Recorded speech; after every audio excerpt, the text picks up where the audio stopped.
आखिर बिहार के गया में क्यों नहीं उगता तुलसी का एक भी पौधा? सुनिए रोचक कथा। सनातन धर्म की मोक्ष स्थली गया जी में विष्णुपद मंदिर है, लेकिन विष्णु पर चढ़ने वाला तुलसी का एक पौधा वहां नजर नहीं आएगा। कहा जाता है कि गया में 5 वस्तु शापित है: कौआ, फल्गु, तुलसी, ब्राह्मण व गाय को मां सीता ने श्राप दिया है। यही कारण है कि यहाँ तुलसी का एक भी पौधा उगता नहीं है। महाब्राह्मण अर्थात महापात्रा कभी संतुष्ट नहीं होते हैं। फल्गु नदी में कभी पानी नहीं ठहरता। कौआ हमेशा लड़ झगड़ कर ही खा पाता है। ये सब बातें सदियों से चली जा रही उस परंपरा की हैं जिसे हम आज भी पूरी मान्यता और विश्वास के साथ ग्रहण करते हैं। वाल्मीकि रामायण में वर्णित घटना के अनुसार वनवास के दौरान भगवान राम, लक्ष्मण और माता सीता पितृपक्ष में श्राद्ध करने के लिए बिहार के गया पहुंचे।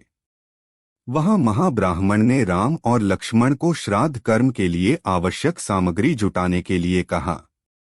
इधर राम व लक्ष्मण नगर की ओर सामान लाने के लिए निकले, उधर सीता नदी किनारे बैठी रही। इधर दशरथ की व्यग्रता बढ़ती जा रही थी। राम और लक्ष्मण नहीं लौटे थे। इसी दौरान भूख से व्याकुल दशरथ ने सीता से पिंड की मांग कर दी। सीता असमंजस में पड़ गईं। सीता ने दशरथ की व्याकुलता को समझते हुए यह निर्णय लिया कि वह स्वयं अपने ससुर दशरथ को पिंड दान करेंगी। उन्होंने फल्गु नदी के साथ साथ वटवृक्ष, कौआ, तुलसी, ब्राह्मण व गाय को साक्षी मानकर स्वर्गीय राजा दशरथ का पिंडदान विधि विधान के साथ किया।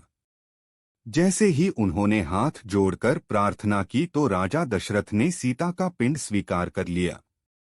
सीता इस बात से प्रफुल्लित हुई कि उनकी पूजा दशरथ ने स्वीकार कर ली है। राम जब लौटे तो उन्होंने सीता पर विश्वास नहीं किया। वो इस बात को मानने से इनकार कर गए।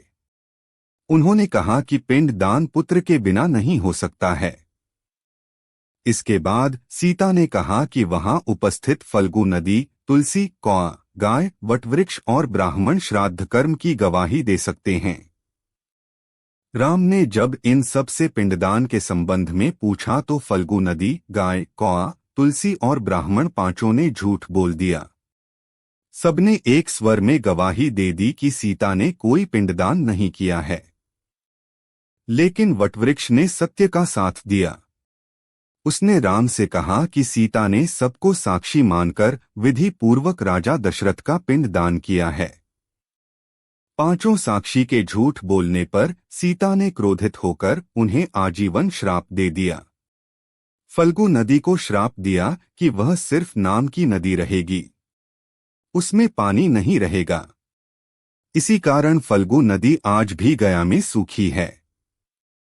गाय को श्राप दिया कि गाय पूजनीय होकर भी सिर्फ उसके पिछले हिस्से की पूजा की जाएगी और गाय को खाने के लिए दर बदर भटकना पड़ेगा।